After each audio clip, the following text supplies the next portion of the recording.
2025 প্রাথমিক নিয়োগে বড় মোড়। বিপাকে পর্ষদ। পশ্চিমবঙ্গ প্রাথমিক শিক্ষা পর্ষদ পরিচালিত 2025 সালের প্রাথমিক শিক্ষক নিয়োগ প্রক্রিয়া ঘিরে ফের আইনি জটিলতার সৃষ্টি হয়েছে। নিয়োগ প্রক্রিয়া শুরুর মুখেই কলকাতা হাইকোর্টে দায়ের হয়েছে একটি অত্যন্ত গুরুত্বপূর্ণ মামলা। অ্যাডভোকেট রাবিয়া খাতুন এবং আলী হোসেন আলমগীরের নেতৃত্বে মামলাটি জরুরি ভিত্তিতে তালিকাভুক্ত করা হয়েছে। টেট 2022 উত্তীর্ণ এবং ডিএলএড পাঠরত হাজার হাজার চাকরিপ্রার্থীর ভাগ্য এখন আদালতের রায়ের ওপর ঝুলে রয়েছে। মূলত ফলাফল প্রকাশে দেরি এবং আবেদনের সময়সীমা শেষ হয়ে আসার কারণে এই পরিস্থিতির সৃষ্টি হয়েছে বলে মনে করা হচ্ছে। মামলার শুনানির সময়সূচি ও বিস্তারিত তথ্য। কলকাতা হাইকোর্টের মাননীয় বিচারপতি বিশ্বজিৎ বসুর এজলাসে এই মামলাটির শুনানি হবে। মামলাকারীদের আইনজীবীরা 24শে নভেম্বর আদালতের কাছে জরুরি ভিত্তিতে বা আর্জেন্ট মোশন এই শুনানির আবেদন জানালে আদালত তা মঞ্জুর করে। নিচে শুনানির বিস্তারিত তথ্য দেওয়া হল। বিচারপতি জাস্টিস বিশ্বজিৎ বসু। শুনানির তারিখ ছিল 25শে নভেম্বর 2025। মামলাকারী আইনজীবী রাবিয়া খাতুন, আলী হোসেন আলমগীর এবং অন্যান্য। বিবাদী পক্ষ WBBPE এবং NCT। মামলাকারীদের পরিচয় ও মূল অভিযোগ। এই রিট পিটিশনটি দায়ের করেছেন মূলত সেই সমস্ত চাকরিপ্রার্থীরা যারা 2022 সালের টেট পরীক্ষায় উত্তীর্ণ হয়েছেন এবং ডিএলএড কোর্সে ভর্তি হয়েছিলেন। তাদের মূল সমস্যাগুলো হল কোর্সের সময়সীমা। নিয়ম অনুযায়ী West Bengal board of primary এডুকেশনের অধীনস্থ কলেজগুলোতে তাদের 2 বছরের কোর্সটি 30শে জুন 2025 এর মধ্যে শেষ হওয়ার কথা ছিল। ফলাফল প্রকাশে বিলম্ব।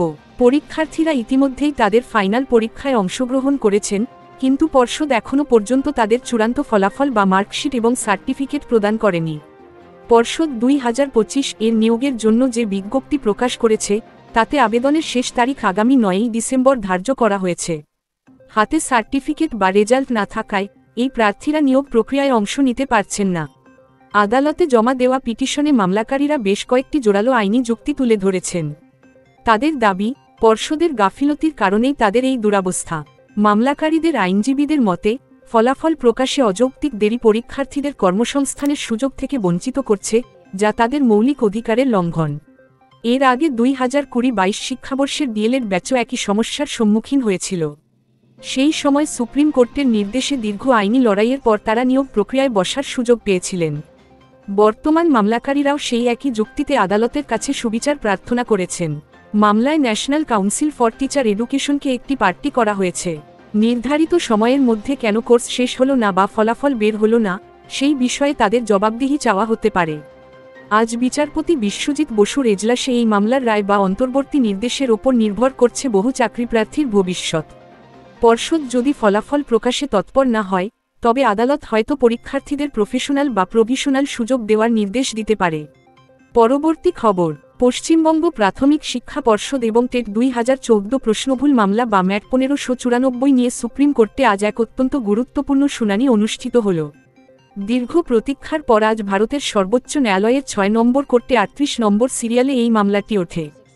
আজকের শুনানিতে আদালতের নির্দেশ এবং তার ফলাফল হাজার হাজার চাকরিপ্রার্থীর জন্য বিশেষ তাৎপর্যপূর্ণ। একদিকে সফল প্রার্থীরা স্বস্তির নিঃশ্বাস ফেলছেন, অন্যদিকে মামলাকারী চাকরিপ্রার্থীদের কপালে চিন্তার ভাঁজ পড়েছে। টেট 2014 প্রশ্নভুল মামলাটি মূলত দীপ্তেন্দু কুণ্ডু বনাম পশ্চিমবঙ্গ প্রাথমিক শিক্ষা পর্ষদ এর মধ্যে। এই মামলার গতিপ্রকৃতি বেশ জটিল, যেখানে একাধিক পক্ষ জড়িয়ে রয়েছে। দীপ্তেন্দু কুণ্ডু, যিনি প্রাথমিকভাবে সকল পরীক্ষার্থীকে 6 নম্বর দেওয়ার বিপক্ষে মামলা করেছিলেন। পশ্চিমবঙ্গ প্রাথমিক শিক্ষা পর্ষদ এবং প্রতিভা মণ্ডল, যিনি একজন সফল এবং চাকরিরত প্রার্থী। পর্ষদের অবস্থান, পর্ষদ এই মামলায় কখনো পিটিশনার আবার কখনো রেসপন্ডেন্ট হিসেবে ভূমিকা পালন করছে। তাদের মূল লক্ষ্য হল সবাইকে ঢালাও নম্বর না দেওয়া এবং প্রতিভা মণ্ডলকে সঙ্গে নিয়ে আইনি লড়াই চালিয়ে যাওয়া। আজকের শুনানির শুরুতেই দীপ্তেন্দু কুণ্ডুর আইনজীবীরা আদালতের কাছে সময় চেয়ে আবেদন জানান। তাদের বক্তব্য ছিল, তাদের সিনিয়র আইনজীবী অন্য একটি কোর্টে ব্যস্ত থাকায় আজ সওয়াল করা সম্ভব হচ্ছে না, তাই তারা 1 সপ্তাহ পরে শুনানির দিন ধার্য করার অনুরোধ জানান। বিচারপতি জানতে চান এই মামলার মূল বিবেচ্য বিষয় কি, সকলকে নম্বর দেওয়া হবে নাকি শুধুমাত্র পিটিশনারদের। দীপ্তেন্দু কুণ্ডুর পক্ষ থেকে পরবর্তী সপ্তাহে তারিখ চাওয়া হলে পর্ষদ তার তীব্র বিরোধিতা করে। পর্ষদের আইনজীবী যুক্তি দেন যে পরের সপ্তাহটি মিসলেনিয়াস সপ্তাহ, তাই তখন শুনানি সম্ভব নয়। পর্ষদ দাবি জানায়, ডিসেম্বরের শীতকালীন ছুটির পর অর্থাৎ জানুয়ারিতে আদালত খোলার পর যেন মামলার তারিখ দেওয়া হয়। প্রতিভা মণ্ডল বা চাকরিরত প্রার্থীদের পক্ষ থেকে জানানো হয়, যেহেতু তারা চাকরিতে বহাল আছেন, তাই শুনানি দেরিতে হলে তাদের কোনো সমস্যা নেই। শুনানির একটি অত্যন্ত গুরুত্বপূর্ণ মোড় আসে যখন সিনিয়র অ্যাডভোকেট আনন্দ আদালতের দৃষ্টি আকর্ষণ করেন। তিনি জানান, বর্তমানে প্রাথমিকে যে নিয়োগ প্রক্রিয়া চলছে 2022 এর নোটিফিকেশন অনুযায়ী তার সময়সীমা আগামী 9ই ডিসেম্বর শেষ হয়ে যাচ্ছে। আইনজীবীর যুক্তি, যদি 9ই ডিসেম্বরের আগে এই মামলার ফয়সালা না হয় এবং মামলাকারীরা যদি নম্বর পেয়ে পাশও করেন, তবুও তারা বর্তমান নিয়োগ প্রক্রিয়ায় অংশগ্রহণ করতে পারবেন না। আদালতের সিদ্ধান্ত, আইনজীবীরা 9ই ডিসেম্বরের আগে একটি ফাঁকা স্লট বা তারিখের জন্য বারবার অনুরোধ করলেও বিচারপতি সময়ের অভাবে তা দিতে পারেননি। বিচারপতি স্পষ্ট জানিয়ে দেন, ডিসেম্বরের ছুটির পরেই অর্থাৎ জানুয়ারি মাসে এই মামলার পরবর্তী শুনানি হবে। শুনানির ফলাফল ও প্রভাব। আজকের এই নির্দেশের ফলে বিভিন্ন পক্ষের ওপর ভিন্ন ভিন্ন প্রভাব পড়েছে।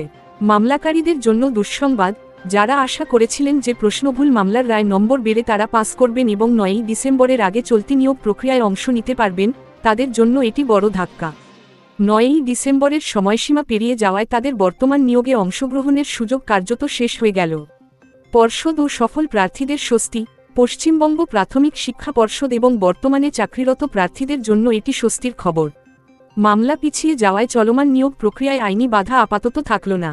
টেট 2014 প্রশ্নভুল মামলাটি এখন জানুয়ারি মাস পর্যন্ত পিছিয়ে গেল।